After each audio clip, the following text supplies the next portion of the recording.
This is perhaps one of the first series on the foreign policy as well as international relations of South Asia, which is one-fifth of humanity, and you have 8 nations. Very large one, India, which is the second most populous country. It's going to become number one in terms of population in another 20, 30 years.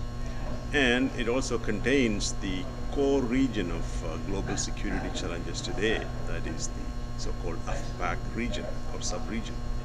And the India-Pakistan conflict is continuing. The India-China rivalry is going through certain stages, early stages, of course, in terms of the power transition situation. But clearly, the Indian Ocean region, the larger region of Asia Pacific, and the sub-region of South Asia are going to be getting more and more important as India's economy improves, as well as the political relations between the United States and India, as well as India and China and the United States. And then Pakistan, of course, is another major source of challenge to the global order. So in a sense, this has a lot of room for scholarly analysis, and what we notice is very few series, as well as there are a lot of individual works out there, but clearly not able to pull them together in such a way that we can say there is a corpus of works out there that deal with some of these substantial issues that are raised. The key questions are what constitutes security and development in the region. There's a lot of focus on micro level analysis, but the kind of macro level or regional level analysis seems to be still not theoretically or methodologically sophisticated. So there are quite a few themes, like for instance the rivalry between India and Pakistan. Why is it persisting? Of course, we have explanations, there's all kinds of analysis out there. There is also the question of rise of India, as well as the insertion of India in the globalization process. The rise of India with respect to China, and what kind of competitive as well as cooperative dynamics emerging there. And the role of the United States. We have historians writing about relations of the United States with India and Pakistan, but we don't have often good theoretical understanding of why the relationships in these regional contexts changed, and what are the sources of fundamental transitions taking place today. So in a sense, there is also a political economy angle to it, there is a developmental angle to it. All these are interrelated. People who do South Asia, for instance, people who do the domestic politics of South Asia tend to ignore the security dynamics. And the security dynamics is very connected to development. And that's why I think we need to look at it in a holistic manner. And that is missing because scholars tend to be interested in a particular dynamics. And we are trying to create that holistic, syncretic understanding, and have series of books that deal with multiple dimensions of the regional security, regional political economy, regional order, and the region's role in the global order in general. The first book that is coming out in spring is on the Afghan endgames, which is an edited collection, but it is, I think it's a very well done edited collection because it has historical chapters. Even for me, it was a lot of new information in the way the region or Afghanistan became such a source of global contention. So that book, I think, is going to be an important starting point for us. We have a couple of other, or 3 other books under contract. An Australian scholar, Gordon, is talking about India's rise. Another one about Maya Chadda, about the Indian foreign policy transition. And another one about the internal conflicts in the South Asian region. We are talking to several authors, about a couple of them from Pakistan actually. The challenge is, of course, getting that critical mass of scholarly works, but we are helping authors. We are trying to encourage them to write. We also give them comments, feedback, much more than usual series editors do. And our hope is that in the next few years we will have a series of books. It is not that easy to create a series in this region because of there are only a few people interested in the international relations in the region in a very systematic way. A lot of people are writing about it. So we do have a challenge, unlike say Middle East or East Asia, where there is already a tradition of writing books about the region. and also the lack of interest on the region for a long time, especially in the Cold War.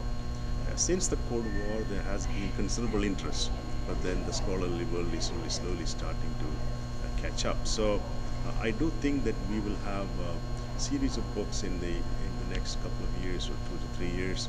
Although initially we are expecting some slow process because we want to produce the best books. We don't want any books, so we are very picky on that, and sometimes that it takes. But we are very fast in going through the proposal. If we get a proposal, we do respond fast, and we try to get them reviewed. So in a sense, it is in the interest of potential authors that we do consider seriously whatever people send us proposals, and hopefully we will have more books, and I'm very confident of it. I think the number one issue in my reading is the capacity of states in this region. They do have various kinds of strengths. If you look at, for instance, Afghanistan, it's the state capacity problem. Pakistan, another problem with respect to certain kind of capacity. They have coercive military capacity, but not the state strength that is needed for development purposes. So, and you go down in the list, you find that major problem. So there is internal security problem, there is intrastate security problem, there is human security problem, and you also have transitions taking place with respect to total growth rate or insertion into the globalized economies.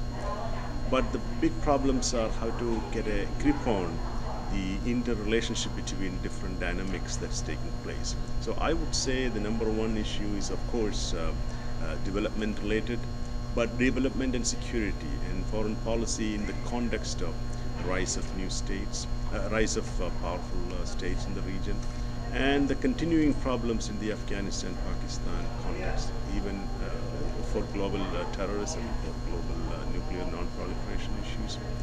And then, of course, the two big rivalries that are shaping up or has been going on, India-Pakistan and India-China. And then the involvement of great powers, the rise of China within the context of South Asia. It is very active in promoting certain kind of policies. And whether the Indian Ocean or Pacific will see a naval arms race, for instance. These are important issues. I think the political economy issues are critical. Foreign policy changes taking place. Regional rapprochement, I see a sudden change in terms of India's attitude towards the smaller states like Bangladesh. They're settling their border. Can this be replicated with other states such as Pakistan? Pakistan's transformation, where is it heading to? And the way Pakistan is such a paradox with respect to both development as well as military rule, continuous military rule. Although there is civilian facade, it is still a military state in many sense, or a garrison state as we call it. And so there are a number of issues on both security and political economy, and they are very tied to the core issues of the region, that is development, be it human development, be it social development, political development, and of course democratic transitions and their contribution to foreign policy dynamics. South Asia has got both positive and negative influence on world affairs. The negative ones, we are witnessing the Afghan-Pakistan situation, which is perhaps the number one threat to the regional or global order today, if you consider that terrorism is still a lingering problem.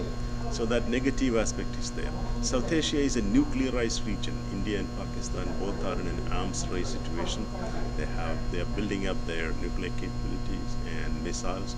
Pakistan is planning to deploy short-range missiles on the border, and these all have potential for escalation to a nuclear war. Obviously, that is a major catastrophic event will be if it happens. So we need to prevent that. So what is the so in that sense, we need to understand how and when such conflicts can escalate.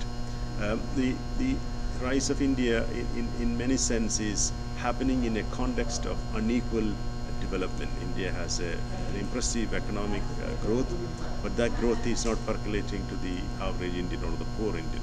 There's considerable amount of corruption taking place. And then the small states of South Asia, how they interact with China's and India's rise. Are they going to play balance of power sort of processes, or are they going to restrain and engage in limited institutional building?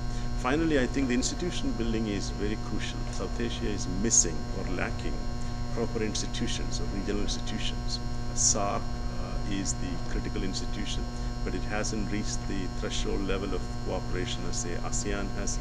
So therefore, we need to understand why cooperation is limited, what kind of norms or standards of behavior can be developed in the region that will help to create an institutionalized, interdependent region so that we will have less conflict, less poverty, less developmental issues, and obviously the improvement of relations among states in the region and the greater global system. I think the interesting proposals will be to see if are there interesting ways to resolve conflicts. For instance, India-Pakistan conflict or India-China dynamics. So the territorial issues, other issues about regional order, how to build cooperation in the region, political economy issues are very important. What led to the transformation of the Indian economy, for instance, and what are the implications of India's behavior in the globalized system. US-India relations, how it transformed the way they did. The nuclear dynamics I already mentioned. The small states' security dynamics, how do they understand security and how do they transform their environment. And obviously the larger issues of China-India relations, US involvement, and even other major powers, whether there are any kind of trilateral link-ups going on with respect to India's rise, for instance. And peaceful transition of the region, which is very important, region as well as the global order. And what can be done to reform global institutions to include countries like India, China, and what role do they play in terms of their engagement with the other powers, other states. These are some issues, but I think more interesting topics are needed on linking development and security, and that is missing at this point. As I mentioned, people tend to work on domestic politics without really looking at the larger issue of security competition that is creating such levels of unequal development. So the series of topics, and obviously if we want to go into the Indian Ocean range, you can look into various naval issues, economic competition, resource competition. There is also issue of how to build cooperation in oil supply, for instance, and energy security. Those are non-traditional areas. Environmental security, we are very much interested in. There's interesting books on water as a source of conflict, and we already have a book that's just come out by Chalani. And there are a number of other regional sources of conflict. Water could be a source of cooperation too. So we need to understand when do we get cooperation in the issue of water. The Indus Treaty between India and Pakistan, for instance, has been working, although occasional bickering about the problems. And India has created dams or helped to create dams in Bhutan that has transformed that relationship. Can we convert this energy security as a package and create a relationship between India and Nepal, India and Bangladesh that include gas and other issues, and transit of economic, goods and commodities through the various parts of South Asia, which is now very limited. Intra-regional trade, we really need to work on that because there is very little intra-regional trade, and that I think is a very critical topic. Why trade is so difficult for the states to concerned. Why are they so concerned about sovereignty and sovereign equality when the whole world is changing quite a bit in terms of understanding newer conceptions of sovereignty? So we are giving a lot of ideas to people, and over a period of time, I think my sense is that we will succeed. It's going to be a bit of a slow process, but it's worth making an effort, as there aren't too many other competing series for us at this point. There are, of course, people interested in South Asia in terms of